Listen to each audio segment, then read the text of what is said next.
اختیار صاحب آپ سے میں آغاز کرتی ہوں. سب سے پہلے تو ایک جنیرک ویو میں جاننا چاہوں گی, being a politician of Pakistan, آپ کو کیا لگتا ہے کہ ہم کہاں پر فیل ہوئے ہیں؟ میں فیل کا لفظ یوز کر رہی ہوں, کہاں پر فیل ہوئے ہیں گلگت بلتستان کے لوگوں کو یا اس خطے کو اس کا حق دینے میں؟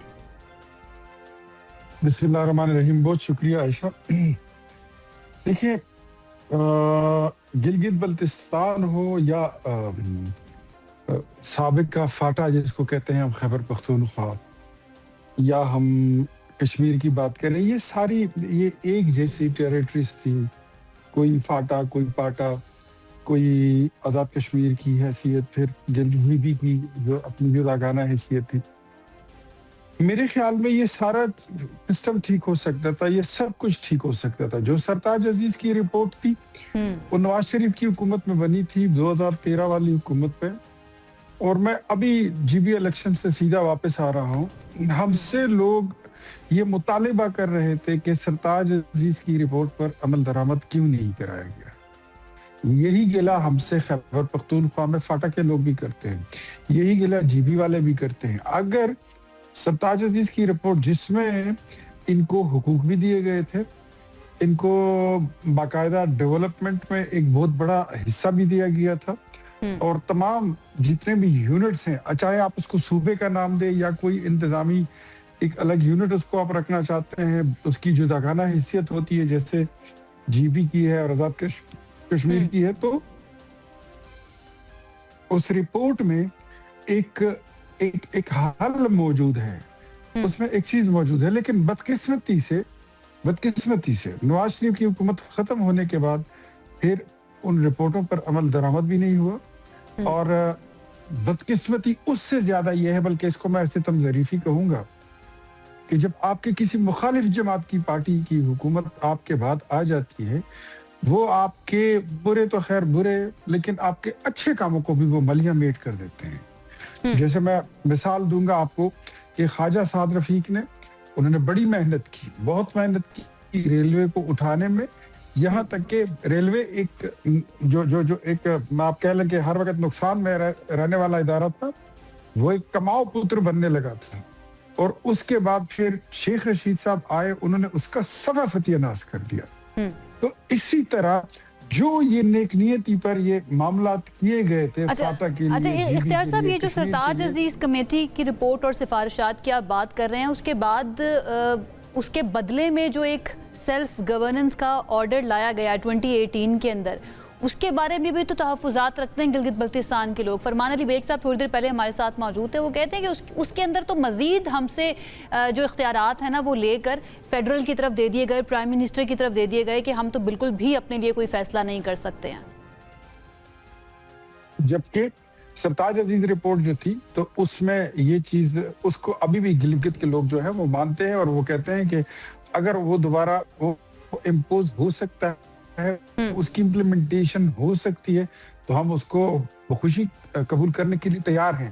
لیکن یہ کام کس کا ہے؟ یہ تمام پولیٹیکل پارٹیز کا ہے, اور پولیٹیکل پارٹیز یہ کام تب کر سکتی ہیں جب وہ اپنے پولیٹیکل پوائنٹ سکورنگ کو ذاتی مفادات اور پارٹی مفادات کو ایک سائڈ پر رکھ کر قومی مفادات کی طرف آئیں گے.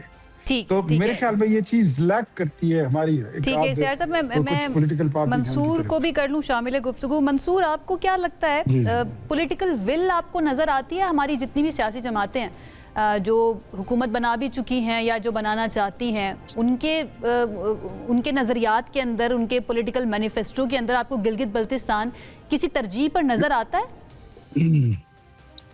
جی بہت شکریہ. دیکھیے میرے خیال میں اصل بات یہ ہے کہ جس طرح اس نظام کی, اور جب میں نظام کی بات کرتا ہوں تو میں اسلام آباد کے نظام کی بات کرتا ہوں, جس طرح آہستہ آہستہ اس کے اندر تبدیلی آتی گئی, ہمارے ملک کا سیاستدان جو ہے وہ کمزور ہوتا گیا, وہیں سے مجھے لگتا ہے کہ گلگت بلتستان کے اندر آنے والی کوئی ڈیولپمنٹ جو ہے, اور جو میں ڈیولپمنٹ کہہ رہا ہوں تو میں آئینی ڈیولپمنٹس کی بات کر رہا ہوں, قانونی ڈیولپمنٹس کی بات کر رہا ہوں, اس سے ہم آہستہ آہستہ دور ہوتے گئے. اور جو اختیارات کی بات ہے, کتنے افسوس کی بات ہے, اگر ایکچولی آج آپ اٹھا کے دیکھیے, چاہے پنجاب ہو, سندھ ہو, بلوچستان, خیبر پختونخوا, گلگت بلتستان کا جو ایک صوبہ ہے وہ ایک ایسا صوبہ ہے جہاں پہ آپ کو دہشت گردی سب سے کم نظر آئے گی. آپ واقعات اٹھا کے دیکھ لیجئے, وہاں کے لوگ کتنے پرامن ہیں, کتنے ایجوکیٹڈ ہیں, کتنے روشن خیال ہیں. انہوں نے ہمیشہ وہاں پہ کبھی بھی کوئی ایسی موومنٹ آپ کو نظر نہیں آئے گی کہ وہ پاکستان کے خلاف کبھی کوئی بات کریں. بڑے ہی پران پیار محبت کرنے والے لوگ ہیں. لیکن افسوس کی بات یہ ہے کہ ایک لیگل بیٹل کی وجہ سے, جیو پولیٹیکل سچویشن کی وجہ سے یا انٹرنیشنل لاز کی وجہ سے پچھلے 70-75 سال سے ان کا سٹیٹس جو ہے وہ انہی موضوعات کے ارد گرد گھومتا ہے. کبھی کوئی کمیٹی آتی ہے, کبھی کوئی رپورٹ آتی ہے. ظاہری بات ہے ایک وقت آتا ہے کہ آج کا نوجوان جو ہے وہ اب ان چیزوں کو سمجھنے سے قاصر ہے. وہ یہ انڈرسٹینڈ نہیں کرے گا کہ جناب ہم نے فلاں رپورٹ بنائی تھی تو فلاں حکومت آئی تھی. اس کا ان چیزوں سے تعلق نہیں ہے. وہ یہ چاہتا ہے کہ اس کے پاس بھی وہی اختیار ہو جو آج ایک پنجاب کے لڑکے کے پاس ہے, یا سندھ کے یا بلوچستان کے لڑکے کے پاس ہے. ٹورزم کا اتنا بڑا پوٹینشیل ہے اس ایریا کے اندر. میں تقریباً ہر سال 2 سے 3 دفعہ گلگت بلتستان کا میں وزٹ کرتا ہوں. اتنا پوٹینشیل ہے وہاں پہ, لیکن انفارچونیٹلی آپ نے وہاں پہ فیسیلیٹیشنز ہی وہاں پہ نہیں تیار کی, آپ نے لوگوں کو فیسیلیٹیٹ نہیں کیا, اور اس کی بہت بڑی وجہ جو ہے وہ سٹیٹس ہے. تمام جماعتوں کے کریڈٹ پہ جاتا ہے کہ انہوں نے کچھ نہ کچھ وہاں پہ ضرور کیا. مسلم لیگ نون کو جو جگلوٹ سکردو روڈ ہے اس کا کریڈٹ جاتا ہے کہ انہوں نے وہاں پہ بنایا. خنزہ سے لے کے کھنجراب پاس تک جو سی پیک کا روٹ بنا اس کا کریڈٹ اس کو جاتا ہے. پاکستان پیپلز پارٹی کو اس کا جو سٹیٹس ہے اس کو تبدیل کرنے کا کریڈٹ اس کو جاتا ہے. پیپلز پارٹی کی بہت بڑی حمایت ہے گلگت بلتستان میں. پاکستان تحریک انصاف کی جانب سے سکردو کے اندر جو ہے ایک بہت بڑا ہسپتال شروع کیا گیا, یہ کریڈٹ اس کو جاتا ہے.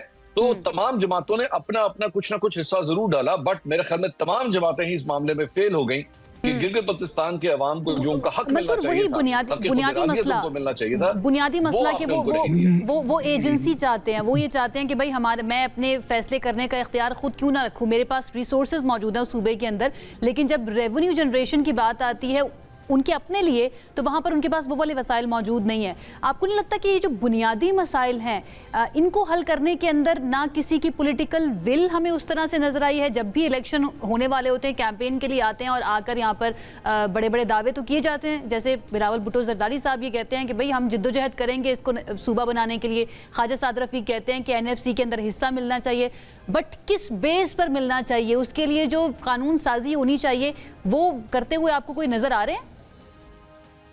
آپ اسی سے اندازہ کر لیجئے نا کتنا کوئی انٹرسٹ ہے. آج مطلب حکمراں جماعت اسلام آباد کے اندر جو موجود ہے, اختیار ولی صاحب کی جماعت ہے, وزیر اعظم ان کے ہیں, آج ان کی حکومت ہے. لیکن مسلم لیگ نون کے جو صدر ہیں نواز شریف صاحب, انہوں نے 1 روزہ دورہ کیا صرف وہاں کا. اس الیکشن کیمپین میں 1 روزہ دورہ کیا, واپس آئے, جنیوا کی فلائٹ پکڑی اور چلے گئے. مطلب یہ سیریسنس ہے اس الیکشن کیمپین کی, یہ آپ کا کنیکشن ہے وہاں کے لوگوں کے ساتھ. آپ کی شریف فیملی میں سے کسی نہ کسی کو تو وہاں پہ مسلسل بیٹھے ہونا چاہیے تھا. آج کی تاریخ ہے, آج جب الیکشن ہو رہا ہے آپ کو وہاں پہ بیٹھے ہونا چاہیے تھا. لیکن آپ کی سیریسنس کتنی کو زیادہ ہے. وہاں پہ نواز شریف صاحب نے اپنی تقریر میں کھڑے ہو کے یہ تو کہہ دیا مجھے پہاڑ بہت پسند ہے. آپ کو پہاڑ بہت پسند ہے, لیکن آپ کے پہاڑ میں جو رہنے والے لوگ ہیں آپ کو وہ بھی اتنے ہی پسند ہونے چاہیے, تاکہ کم از کم آپ ان کا ہاتھ تو پکڑتے. کتنی دفعہ آج شریف فیملی جو حکمران فیملی ہے, کتنے شریفوں نے جا کے وہاں پہ کتنا ٹائم گزارا ہے.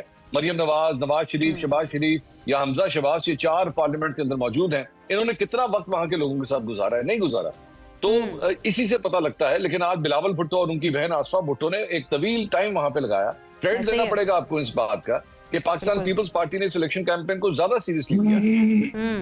بالکل ایسے ہی. اچھا اختیار صاحب, آپ کچھ کہنا بھی چاہ رہے ہیں, میرا سوال بھی لے لیجیے گا. وہ یہ ہے کہ جب گلگت بلتستان کے لوگوں سے بات کی جاتی ہے تو وہ یہ کہتے ہیں کہ نیشنل اسمبلی کے اندر ہماری بات کرنے والا کوئی موجود نہیں ہے, ہماری ریپرزنٹیشن موجود نہیں ہے, سینٹ کے اندر ہماری ریپرزنٹیشن موجود نہیں ہے. وہ بھی پاکستانی اپنے آپ کو مکمل طور پر ایک آئینی حیثیت کے اندر کہلوانا چاہتے ہیں, لیکن جب ہم آئین کو دیکھتے ہیں, آئین کے آرٹیکل 1 کو دیکھتے ہیں, اس کے اندر ہمیں گلگت بلتستان پاکستان کا حصہ نظر نہیں آتا ہے, اس کا نام نظر نہیں آتا ہے. تو اس کے لیے آپ کی گورنمنٹ کے پاس کوئی پلان ہے, کچھ کیا جائے گا قانون سازی کے لیے, کچھ انیشیٹو لیا جائے گا؟ فرسٹ آف آل تو میں 2-3 چیزیں کلیئر کرنا چاہتا ہوں. منصور بھائی نے ایک بات کی, لیکن میرے خیال میں ان کو علم ہوگا یا وہ ذکر کرنا بھول گئے ہوں گے. گلگت میں اس وقت سب سے زیادہ جو ان پٹ ہے وہ میاں نواز شریف کی پارٹی مسلم لیگ نون کی ہے. اگر آپ کارڈیک اسپتال دیکھیں تو نواز شریف نے بنایا, کینسر اسپتال دیکھیں تو نواز شریف نے بنایا. آپ نے جس اسپتال کا ذکر کیا PTI کا, میں نے وہ اس کردو میں کہیں دیکھا نہیں ہے. وہاں پر روڈ انفراسٹرکچر جتنا ہے وہ 80% مسلم لیگ نون کا دیا ہوا ہے. وہاں پر سوئی گیس اگر آج جل رہی ہے, ان پہاڑوں میں آپ تو خود ہو کر آئے ہیں, وہاں تک سوئی گیس ہم نے پہنچائی ہے. ویسٹ مینجمنٹ پروگرام وہاں پر پنجاب حکومت کی مدد سے ہم نے وہاں پہ امپلیمنٹ کروایا ہے. اس کے علاوہ وہاں کی فلائٹوں کی تعداد اگر بڑی ہے وہ ہم نے بڑھائی ہے. اس کے علاوہ اگر میں آپ کو بتاؤں تو وہاں پر دانش اسکول بھی بن رہا ہے. جہاں تک میاں نواز شریف کے دورے کی بات تھی تو ان کی پولیٹیکلی تمام ٹیم، ساری پارٹی وہاں پر، سینئر لوگ وہاں پر موجود تھے. جو وفاقی وزراء تھے وہ نہیں جا سکتے تھے. مریم نواز کی آپ نے ذکر کیا تو Maryam Nawaz being chief minister لیکن وہاں پر الیکشن کیمپین وفاقی وزیر گئے تھے نا وہاں پر. احسن اقبال صاحب بھی وہیں پہ موجود تھے. ابھی حسن مرتضیٰ تنقید بھی کر رہے تھے اس بات پر. میں بات کر رہا ہوں نا جی. جی. اور جہاں تک وزیر اعظم صاحب کی بات ہے تو بینگ پرائم منسٹر وہ وہاں پہ جا کے کوئی کیمپین نہیں چلا سکتے. اب جہاں تک آپ نے بات کی دوسرے ساتھیوں کی، حسن مرتضیٰ صاحب جو ہے وہ ویسے ہی میرے خیال میں شغل میلے کی بات اگر کر رہے ہوں گے، وفاقی وزراء میں سے جن کے پاس منسٹریاں ہیں اس میں کسی بندے نے کیمپین نہیں کی، اس میں کسی بندے نے تقریر وہاں پر نہیں کی. یہ میرے خیال میں محض ویسے ہی اگر کوئی لیم وہ کرتا ہے، الزام تراشی کرتا ہے، تو حسن مرتضیٰ صاحب کے پاس آزادی ہے.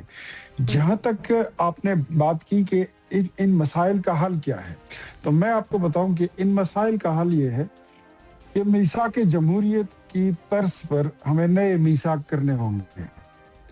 آپ نیا میثاق کریں، میثاق کے گلگت بلتستان کریں، تمام پولیٹیکل پارٹیز کو کرنا چاہیے. اور آپ میثاق قبائلی اضلاع خیبر پختونخوا وہ بھی کریں. ایون میں کہتا ہوں کہ میثاق بلوچستان ہو، میں کہتا ہوں کہ میثاق سندھ بھی ہو جائے. یہ ساری چیزیں تاکہ ہماری ایک نئی پالیسی وضع ہو جائے. ہم ایک نیا میثاق کریں کشمیر کے، آزاد کشمیر کے لیے بھی، کہ وہاں پر جیسے بھی حالات ہوں لیکن جہاں پر قومی پالیسی آئے تو وہاں پر جہاں یکسوئی چاہیے ہوگی تو وہاں پر ہم سب کو ایک ہونا ہوگا. پولیٹیکل پوائنٹ سکورنگ اور اپنے ذاتی ترجیحات اور اس کو معاملات کو ایک سائڈ پہ رکھنا بڑا ضروری ہوتا ہے. میاں نواز شریف کی کیمپین کے بارے میں آپ کو ایک جملہ بتاؤں گا کہ انٹرنل آٹونومی کی بات کر رہے ہیں، اس کے لیے آپ کی حکومت یا مسلم لیگ نون کا کوئی پلان ہے، کوئی انیشیٹو لینے کا کہ گلگت بلتستان کے لوگوں کو انٹرنل آٹونومی دی جائے؟ یہ سوچ پائی جاتی ہے اور یہ فکر ہے کہ گلگت بلتستان کے لوگوں کو قومی ادارے میں، نیشنل اسمبلی میں کس طرح نمائندگی دی جائے. ہم نے اس بار بہت سیریسلی اس پر، میں، خواجہ سعد رفیق صاحب، امیر مقام صاحب اور عابد شیر علی صاحب، خرم دستگیر صاحب، ہم وہاں پر عابد رضا کوٹلہ صاحب بیٹھے تھے. ہم نے اس پہ بڑی گفتگو کی اور پھر کچھ تجاویز ہم نے اپنی مرکزی قیادت کو ہم نے پیش بھی کی، ہم نے ان کو بھیج دی ہے. اور ہم یہ سمجھتے ہیں کہ وہ ہمارے اکیلے کرنے کا کام بھی نہیں ہے، اس میں تمام پولیٹیکل پارٹیز کو ساتھ چلنا ہوگا. اب نواز شریف کا کام یہ تھا، نواز شریف نے وہاں پر مانسیرا سے چلاس تک موٹر وے کا اعلان کر دیا اور NHA نے کل اس کی باضابطہ منظوری بھی دے دی ہے. ہم یہ کر سکتے ہیں. ہم چاہتے ہیں کہ ہم اس کو اس خطے کا ایک سوئٹزرلینڈ کے طور پہ ہم اس کو پیش کریں دنیا کے ٹورسٹ کے لیے کہ وہ آئیں اور یہاں پہ کام کریں. منصور صاحب، میں آپ کے سامنے یہ بات بڑے دعوے کے ساتھ کرتا ہوں لیکن ساتھ میں عاجزی بھی ہے کہ آپ ضرور اس کو کراس چیک کیجئے گا کہ گزشتہ جو نواز شریف کے دور میں ترقی GB میں ہوئی ہے وہ کسی کے دور میں نہ ہوئی ہے، نہ مجھے لگتا بھی نہیں کہ کبھی ہو. اور بدقسمتی یہ ہے کہ ان کی تمام پالیسیز کو رول بیک کیا گیا. یہی وجہ تھی کہ آج گلگت میں جتنے لوگ ہیں ان سے آپ جب بھی کہیں پوچھے کہ یہاں پہ کام کس نے کیا تو وہ نواز شریف کا اور مسلم لیگ کا نام لیتے ہیں. تو ڈیفینیٹلی میاں نواز شریف صاحب کو ان کی صحت جتنی اجازت دے سکتی تھی انہوں نے اپنا کیا، باقی ان کی ٹیم انہوں نے اپنا کیمپین چلایا اور وہاں پر موجود رہے. اللہ کرے ان کی صحت ہو، سلامتی ہو، اور تو جب بھی ہوگی وہ پہنچیں گے وہیں پہ موجود. ٹھیک ہے.